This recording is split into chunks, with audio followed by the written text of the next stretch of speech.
السلام عليكم ورحمة الله وبركاته. أمد الصومالية سو دhowaada meel kasta dunida daafeeda ka joogtaan. Ma rabin maanta inaan video sameeyo laakiin waa ka firsan waayay. Waxaan rabaa inaan wax yar ka iftiimiyo. Facebook waxaan ku arkay arday Hargeysa joogta 200 inay ahaayeen baan u malaynaa ma hubo 100 mise 200 inay ahaayeen. Ardaydaasi waxa laga dhageysanayaa Quraanka macallimiintu waa hor fadhida. Waxa lagu leeyahay macallinkii waa ka dhageysanaya Quraanka wax ka soo bilaabayaan kor ilaa meesha ku dhamaado. hoos bay ka bilaabayaan ilaa kor meesha doonaan ka bilaabeen yani quraankii oo dhan bay khatimayaan macallinkina waa ka dhageysanayaan dushay ka akhrinayaan su'aal baa markay isweydiinayaan macallinka quraanka dadka dhageysanaya ardayga laftirkiisu bini aadam ma aha miyaa su'aasha la isweydiinaya yani musqul uma kacaayo salaad uma kacaayo cunno uma kacaayo 200 arday way haddana qofku markuu quraan ka baxaayo oo isagu isku akhrinayo macallinka dhageysanayo براشر بافولايا عدادس قفكي بافولايا مر قفكي اسكو اخرسنايو iyo mar kale kala duwan tahay marka wax ka soo qabanaysan waa sidaas markii shaqada qof controlaya ama supervisor ku dul taagan yahay ama cid kugu controlaysa yani wax ku fuulaya cadaadis laakiin marka iska u sameynaysid waa caadi sida doonta ha noqotay su'aasha isweydiinta badan waxa weeye 8 saac isa ka badan baa quraanka lagu khatimi karaa dadkaas uma kacayaan suuli isma bedelayaan uma kacayaan yani inay cunto cunaan si uu dhici kara inta waqti la eeg inuu qof hal mar ku khatimo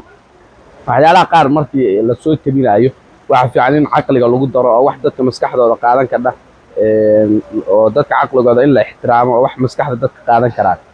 haddii xataa la dhihi lahaa arday baa quraanka xifdiday oo laga dhageysanaya maanta 15 jis صبحي إلا وقت قاس إلا بعد صلاة الصبح إلى دورك أنت وده حيسا شنو تونجس ما أنت أسوكلته وعقلي لكن دبل على السوق بنا إلى السوق حريرنا يا سيكون سوري وسألوا مؤجي قفك حب فاهم بيرا هذا كهيا فلان كومنتي كنا أقول سوكر أما نلص السعودي أن أوغانو سيد كل علي أول واحد لا يابنا أو يعني إن بدن عن فساج كودي إلا هذا يسوع قال ينقلنا واحد الشيعة ولا سوريا شافعي إمام الشافعي رحمه الله ما أنت رمضان تقولوا ما أنت لوجر قرآن ختم الجري هذين كنا لوجر وختم الجري قرآن مركا واحد يسوع قالين يعني المبارس إن كقول جاره إن ما إنه أثر كاسبين هاي ولا إسكسر رأي يعني شو كوين بدون على إسكسر رأي والله تيريا شافعي الجيلاني dad rag badan oo hore sheekooyinka qaar waa laga soo raraa oo waa la isaga tiiriyaa oo wax sugan ma baaxaba waxna waa wax sugan laakiin wax loo baahayaa sidii ku suurtagal ku noqotay in la xaqiijiyo bilmasal shaafici oo kale qof bin aadam abu ahaa maalinki waxbuu cunayay waa tukanayay salaadii tukanayay ma garatay imaam shaafici nolol maalmeed buu lahaa يعني هردو لها إنه صيحضر أما هبين كقيب كصيحضر أما مالكي لو قف بالحريرة هبين مالي سوجيدي كلام نجره الدنيا راعنا يعني إنا درك عقد نقطه إنا قبيسته إنا ويسسته واحد قف بين آدم كأوصاميه إنا نفعي مالك الرئيس الرساقط يوحك سوق له ما قرأته صلاة النوافل باجرة I don't know موسى بعد هذا لقى شيء ما أقال إنه باكجراوند وصح نقن دونه أو يعني موسيقى وجلاش اللي كيير دونه إيه كلاته حتى هاته أنكس يقولونه إمام مركب واحد سويدين تمضون واحد تاعي قفكم معلم هل معلم قرآن كو ختمي كرا معلم تلوجر وختمي كرا إمام الشافعي يقول الليل في الكجوي لكن هذا معلم كي لوجر وختمه هبين كي لوجر ما ختمي كرا وبني آدم قفكي حاولنا وليه قفك بني آدم marka mid saddexaad marka waji saddexaad ba soo bixi kara wajiga saddexaad waxa weeye maalinku inuu intaas ka dheeraa maalinkuba inuu inta ka dheeraa wuxuu ognahay maalintu inta waqtiga hadda la joogo 24 saac tahay sida caadiga in kasta 23 saac iyo 6 saac ay tahay laakiin 24 saac ba iska dheh 24 saac ay maalinku yahay inuu ognahay 12 habeenkii iyo 12 maalinkii markii lagu bees gareeyo meelaha aysan waqtigoodu isbedbedelin oo habeenkii maalintu aysan kala dheeraan يعني واحد سكرنا قال لبي توسع بينك لبي توسع مالك سومالي سيده u taqaanta sida caadiga marka واحد dhici karta waqtigooda inuu saacadahooda inta ay ka badnaayeen waxa laga yaabaa in 48 saac oo maalinku u ahaa baa laga yaabaa waa wax suuragal ah waxaynu ka ognahay yani waxa ogtahay maalinka qorraxda inay soo baxdo haddana ay maqnaatay habeenkii subaxina ay gadaal ka soo baxdo waa dadka aaminsan qorraxda inay dhacdo soo baxdo dadkan aaminsan dhulku inuu isgedgediyo isagoo qorraxda isku gedgedinayo xitaa yani isgediskiisa qaybna wuxuu siinayaa kala barna qorraxda ku sii jeedaa oo waa maalin kala barna uu ka maqan yahay oo habeenba u tahay sidaa doontiba u dhahay waxa isweydiin mudan qorraxda hadday xagga ka soo baxdo bari oo xagga u dhacayso yani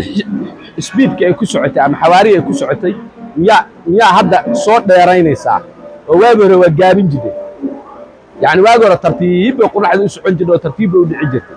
habeenkiina mudday maqnaan jirtay hadda tartiibteedaas iskaga socotay hadda waqtiga aynu joognana waa ordaysaaba orod bay ku soo baxaysaa dharrag waa dhacday haddii aad si kale aad dhahday dhulka wareegaya oo qorraxda ku wareegaya xitaa haddaad dhahdo yani waagi hore dhulku si caajis ah tartiib buu u wareegi jiray miyaa oo habeenkiina wuu badnaa maalinkiina wuu badnaa haddeerna xoog buu u wareegayaa miyaa oo yani speedka ama qorraxda ha socoto ama yani qorrax ka soo bax qorrax u dhax system saas oo shaqeyso ama dhulkaba wareejiyo يعني مالكو 24 ساعة هدي وياها بو كبدنا مياه تاس way dhici kada 48 saac waxba kama ogol wax lagu beenin kara hadda aragtiyo badan oo been ba iska jira oo wax lagu beeniyana aysan jirin oo lagu leeyahay waa jida qayb xoog la isku qaadsiinayo iyo maxaa la yiraahdaa qayb maskax la isku qaadsiinayo baa jida marka aragtida maalinku inta ma ka badnaa oo 24 saac ka badnaa miyaa maalinku wax hadda lagu diidi karo ma jiro oo lagu beenin kara ma jiro wax lagu cadeyn karana ma jiro laakiin haddii asarkaasi uu run yahay shaafici laga soo warinayo runta ay 66 jeer rabadaanta oo quraanka khatami jiray rabadaanta laba habeenkii laba maalinkii de waqtiga uun baa inta ka dheeraa uun baynu dhihi karnaa bal adigu xisaabi dib iskugu laabo waxa rabay inaan fiidiyoga xoogaa dheerayo oo information badan ku soo gudbiyo laakiin bacdaba muusiga gadaashada laga shiday barnaamijka ka hadlayo barnaamij diini uu yahay inaasan ku soo koobaynaa maanta hadduu ilaahay idmo insha Allah bilmakariim maalmahan xoogaa waqtiga igu yar insha Allah bilmakariim weekend digo kale ama sabtidii axad wax laga yaabaa inaan muuqaalo badan soo sameeyo hadduu ilaahay idmo waxaan idin ka codsanayaa inaad fiidiyoga share garaysaan meel fogna aad gaarsiisaan si gaar ah dadka yani Hargeysa jooga oo quraanka hal mar ku khatmayo macallinka ka dhageysanayo bal ha noo soo faahfaahiyaan oo maskaxdayada wax qaadan karto ama caqligan oo qaadan karo ha noo soo sheegaan وانا إذن سلام يا والسلام عليكم ورحمة الله وبركاته.